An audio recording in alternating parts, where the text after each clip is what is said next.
예, 안녕하십니까. 국가정보원장 이종석입니다. 지금부터 국정원 기관보고를 시작하겠습니다. 국정원은 국가정보원법 제18조 및 유관 규정에 따라 정보위원님들께서 요청하신 대북 송금 사건 관련 특별감사를 실시하고 그 결과를 보고드린 바 있습니다. 먼저 특별감사 진행 경과에 대해 말씀드리겠습니다. 국회 정보위 박선원 간사위원님과 박지원, 이기원 의원께서 소관기관인 국정원을 대상으로 대북 송금 사건 관련 보고를 요청하신 바 있습니다. 박선원 의원님은 쌍방울 대북 송금과 주가 조작 관련 파악 내용을, 이기원 의원은 쌍방울 대북 송금 사건의 실체를, 박지원 의원은 북한 아태위의 제재 대상 해석 관련 윤석열 정부 대통령실의 관여 여부를 요청하셨습니다. 추가로 박지원 의원은 대북 송금 사건 관련 국정원과 법원이 주고받은 문서를 요청하셨고, 이기원 의원님은 대북 송금 사건 관련 국정원이 추가로 파악한 내용을 요청하셨습니다. 국정원은 정보위원님들께서 요청하신 사항들에 대한 사실관계 파악 목적에 부합할 수 있도록 25년 6월 30일부터 11월 30일까지 행정조사 방식의 특별감사를 실시하였습니다. 이 감사를 실시함에 있어 2020년 12월 15일 국가정보원법이 전부 개정되어 24년 1월 1일부터 국정원 직무에서 국정원 직원의 직무 관련 수사권이 폐지된 사정이 반영되었습니다. 감사 결과에 대해서는 25년 9월 2일과 11월 4일 국회 신성범 정보위원장께서 주재하신 정보위원회 전체 회의에서 여타 특별감사 사안들과 함께 보고드렸으며, 이와 별도로 25년 9월 4일 이성공 간사위원께, 9월 10일 박선원 이성공 간사위원께, 9월 23일 김병기 의원께 추가 설명을 드렸고, 10월 28일 이기원 의원과 10월 29일 이성공 간사위원께, 26년 1월 6일 이기원 의원께 추가 설명을 드린 바 있습니다. 다음으로 특별감사 주요 결과에 대해 말씀드리겠습니다. 우선 감찰부서에 고위직을 신설해서 전직 검찰 수사관을 임명한 후 쌍방울 사건을 기획감찰한 사실이 파악되었습니다. 윤석열 정부 출범 직후인 2022년 7월 4일 박근혜 최순실 국정농단 사건 특검에서 활동한 이창현 특별수사관이 전직 검찰 수사관으로는 이례적으로 국정원 감찰부서에 신설된 고위직에 특별 채용되었습니다. 이창현은 임명된 직후인 7월 14일부터 8월 18일까지 쌍방울의 남북교류 협력 사업 관련 국정원의 불법 탈법적 개입 점검이라는 명목으로 현안 대응 TF를 주도하였습니다.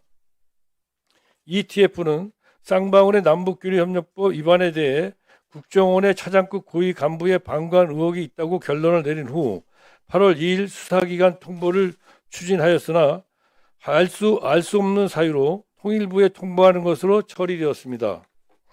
실제로 8월 18일 통일부에 관련 내용이 통보된 사실이 파악되었으나 당시 통일부에서 어떤 후속 조치가 취해졌는지는 확인하지 못했습니다. 한편 ETF가 쌍방울 관련 보고서와 작성자 등을 대대적으로 감찰했으나 쌍방울과 경기도의 연관성 여부는 감찰 결과 보고서에 없었습니다. 이어서 국정원 감찰부서장의 현직 부장검사가 재기용된 후 쌍방울 대북송금 관련 수사를 담당한 수원지검에 대한 지원을 주도한 사실이 특별감사를 통해 확인된 것에 대해 설명드리겠습니다. 감찰부서 총책임자로 현직 부장검사 최혁에 이어 후임으로 현직 부장검사 유도윤이 23년 2월 6일 임명된 가운데 수원지검 형사 6부는 3월 29일 국정원에 쌍방울 대북송금 관련 정보 일체의 제출을 요청하는 수사협조 의뢰 공문을 발송하였고, 유도윤 감찰부서장은 국정원 내 4개의 부서를 특정하여 보고서 제출을 요구, 이 중 2개 부서에서는 보고서를 제출받았고 북한 수집 부서에서는 보고서 목록만 제출받아 4월 20일 수원지검에 회신하였습니다. 이 과정에서 안부수 아태협회장을 첩보 출처로 활용한 북한 수집부서는 비밀 활동을 감안하여 보고서 66건의 목록만 제출했습니다.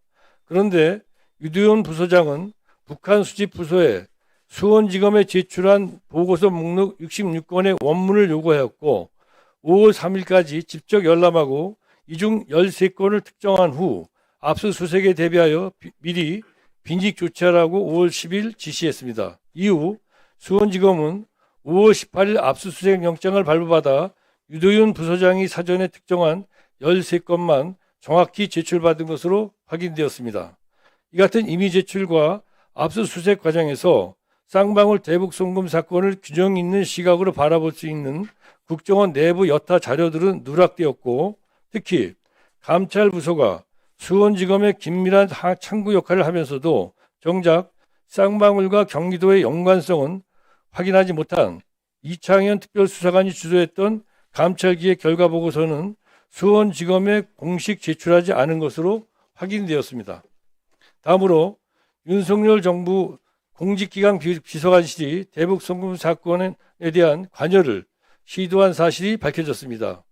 북한 통전부와 아태위가 조선노동당과 달리 금융제재 대상이 아니라는 기재부 유권 해석이 24년 2월 27일 언론에 보도되자 인사검증과 대통령실 내부감찰을 담당하는 공직기강 비서관실이 이 사안에 관여했습니다. 이시원 당시 비서관은 노동당 산하 조직이 제재 대상이 아니라는 게 납득되지 않는다고 언급했고, 공직기관 비서관실의 요청에 따라 황원진 당시 국정원 차장 측은 제재 대상에 포함된다는 의견을 3월 4일 회신했습니다. 그러나 이 같은 상황을 뒤늦게 인지한 조태용 당시 국정원장은 그걸 왜 보냈냐고 질책하고 제재 대상에 포함된다는 취지의 부분을 보고서에서 제외하여 수정본을 전환할 것을 지시하였습니다. 또한 이 비서관은 통전부 아태위의 금융제재 대상 포함 여부에 관해 부처별 해석이 달라 허점이 있다며 국정원장이 주관하는 관계기관 회의를 개최하고 해석 기준을 마련할 필요가 있다고 주장했는데, 조태용 당시 국정원장이 부정적 발언을 표출하자 국정원장 대신 국가안보실이 주관하도록 하겠다고 언급한 것까지 확인하였습니다. 한편 국정원은 3월 8일 수원지법 제11 형사부의 관련 내용 사실 조회에 대해 조태용 당시 원장의 수정 취지를 일부 반영한 답변서를 3월 14일 제출하였습니다. 다음은 특별감사를 통해 대북 송금 실체 파악에 도움이 되는 첩보와 정보를 새롭게 확인한 사실을 설명드리겠습니다. 수원지검은 2023년 3월 29일 국정원에 쌍방울 대북송금 관련 수사협조 의뢰 공문을 발송하면서 쌍방울, 김성태, 안부수 등이 2018년 2월부터 2020년 1월까지 활동한 내역에 관해 수집된 정보 일체 제출을 요청했습니다. 그런데 현 정부 이전에 작성된 대부분의 작성된 내부 문건 등을 재검색한 결과 쌍방울이 북한 노동자를 고용한 정황 첩보, 김성태와 안부수가 대북 사업을 빌미로 주가 조작을 시도했다는 첩보, 김성태가 2019년 7월 해외 불법 도박을 한 정황 첩보가 발견되었고, 이호남이 2019년 7월 필리핀을 방문하지 않은 정보, 쌍방울의 포괄적 대북 사업권 획득을 비롯한 북한과의 협력 사업 관련 정보 등 재판에 제출되지 않은 그런 문건들이 다수 발견됐습니다. 김성태가 경기도를 대신하여 북한에 송금했다고 주장하는 황해도 지역 내 스마트팜 건설이 실제 진행되지 않았음을 뒷받침하는 정보도 발견했습니다. 마지막으로 국정원의 향후 계획에 대해 말씀드리겠습니다. 국정원은 국정조사특별위원회 위원님들의 자료 제출 요구와 질의에 최대한 성실하게 답변하는 등 행정부 소속 국가기관으로서 국민을 대표한 위원님들의 의정활동을 적극 완벽히 규명하지 못해 위원님의 질의 사항에 대해 충분히 답변드리지 못하거나 국가정보원법 제17조 취지에 따라 비밀활동 과정에서 입수했거나 정보자산 보호가 필요한 일부 첩보 정보는 공개회에서 상세하게 답변드리지 못할 수 있다는 점은 깊이 해량해 주시길 요청드립니다. 한편 국정원은 수원지법 제11 형사부의 사실조회 촉탁에 따라 지난 3월 24일 특별감사 결과를 2급 비밀로 생산하여 제출했으며 향후 국가기관의 법령에 따른 요청에 지속 협조할 계획임을 말씀드립니다. 이상으로 국정원 기간보고를 마치겠습니다. 예, 수고하셨습니다.